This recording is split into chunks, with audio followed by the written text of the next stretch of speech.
I will say one more. I will tell one more story about the making of Goblin King. In that, when I was preparing the big presentation boards for Sander, and Iwo, who was not doing so great then. His health was failing, and he was going to the doctor a lot. I hadn't seen him a lot, and he was in the office. He was in the studio, and he came over to knock on my door. I said, well, "What are you doing?" And I said, "Well, I'm working on this. I'm trying to get this feature going. I'm trying to do this thing." And he's like, "Well, show it to me." And I was like, any opportunity, that Iwo would come and ask what I was doing and take a look at it, help me figure some things out. So I jumped around the room for 45 minutes and pitched him the story, what was going on.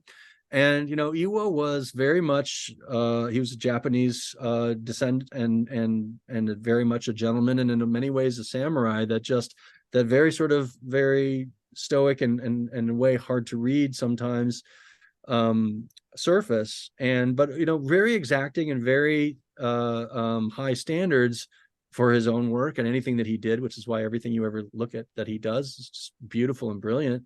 And at this point, this is my fourth Scooby movie. So for 3 years, I've been running back and forth across the hallway with him making a Scooby movie. And I would make a movie and I'd show it to Iwo, and he'd go, yeah, I see what you're trying to do here, but I would have done this. And I'm like, and I'd run back across the hallway and I'd make another movie, and I'd show him sometimes, but he wouldn't really like engage that much. He was more like, you had to like draw it out of him. And so I'd knock on his door and say, "What do you think of this?" And he'd kind of give me some help every now and then. But I would, show the finished movies to him.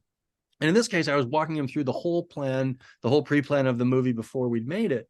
And, for the first time, and was not very forthcoming with compliments. He was from a different generation. It wasn't really all about boosting your confidence that often. It was more pointing out, and rightly so, where you need to be and make improvements. But he sat back and he looked at what I was trying to do, and he said, and he looked at the story and he went, "I think you got something here."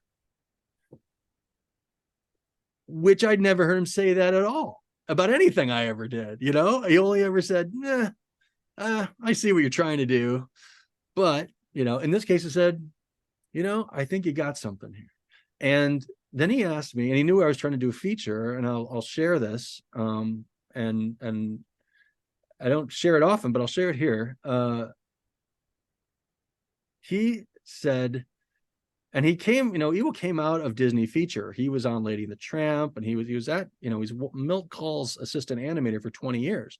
So he was with one of the world's greatest animators, and as his assistant, right-hand man at the Disney studio for many, many years. And he asked me, "Do you know what the difference is between a television show and a feature?" And I said, "I'm going to attempt to answer that."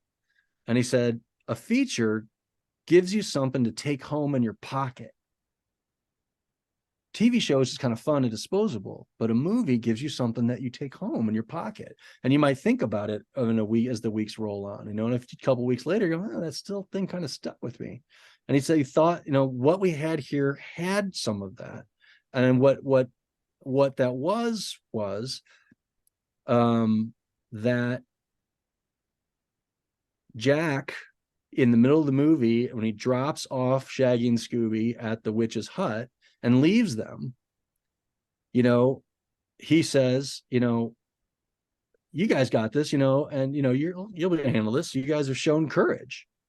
And Shaggy and Scooby go, "What are you talking about? What are you talking about? He says, "We don't have any magic left. How are we going to survive?"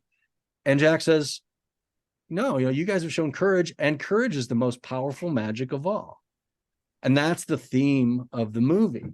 And so that's the apple that goes home with you in your pocket. And, a lot of times in sort of, dramatic structure and writing and stuff, the theme of a movie is often stated out loud by a secondary character, by a character passing through the story. Not the main character is going to tell you what the story's about. It's a secondary character that's going to offhand, when you don't expect it, just say something that feels very casual, but that's the theme of the movie. And when Jack says that, says, "No, you guys have courage, and that's the most powerful magic of all," and hops off, that was the part that we were trying to be the apple that people took home with them. So I took, and then the last part of that story is that was the last time I ever spoke to Iwao.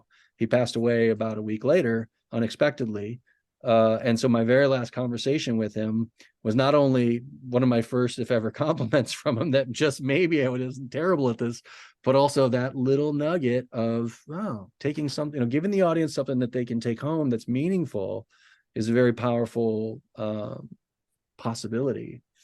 So that was, you know, this. So in a lot of ways, Goblin King is very meaningful to me. It's the last one I ever got to make with Iwao, and he saw it before, and he saw it in its entirety. And more or less, what I pitched is pretty much what showed up on screen. And you know, and he, you know, he was very generous and tolerant to hear me walk him through it. So that's a very meaningful moment for me, and I appreciate you guys letting me tell that story here.